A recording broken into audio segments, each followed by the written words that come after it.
জয় মা কালী। তো চলো আজকে মায়ের আশীর্বাদে একটা জিনিস শেয়ার করি তোমাদের সঙ্গে। নিউজ তোমরা অনেকেই দেখতে পাচ্ছ, করোনার কথা তোমাদের অনেকের সবার মনে আছে কি পরিস্থিতি গেছে। তো আবার শোনা যাচ্ছে সেরকম পরিস্থিতি আমাদের আসতে চলেছে। তো মায়ের কৃপাতে একটাই কামনা করছি, মা আগের মতো এরকম ভয়াবহ রূপ দিও না। অনেকের কোল খালি হয়ে গেছে, অনেকে চলে গেছে, এরকম ভয়াবহ পরিস্থিতি দিও না।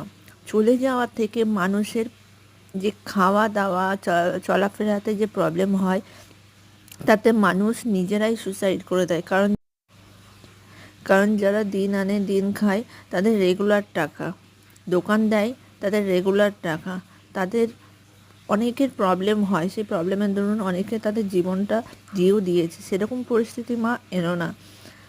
ভয়াবহ রূপ নিউজে দেখাচ্ছে যে যেটা আসছে সেটা আগের থেকেও ভয়াবহ। তো সেরকম সেই পরিস্থিতি থেকে বেরোনোর জন্য আগে থেকেই কোনো না কোনো একটা মানে আমরা বেরিয়ে আসতে পারি, সেরকম কিছু একটা ব্যবস্থা করে রাখাটা উচিত। এটাই আশা করি। সবাইকে ভালো রেখো।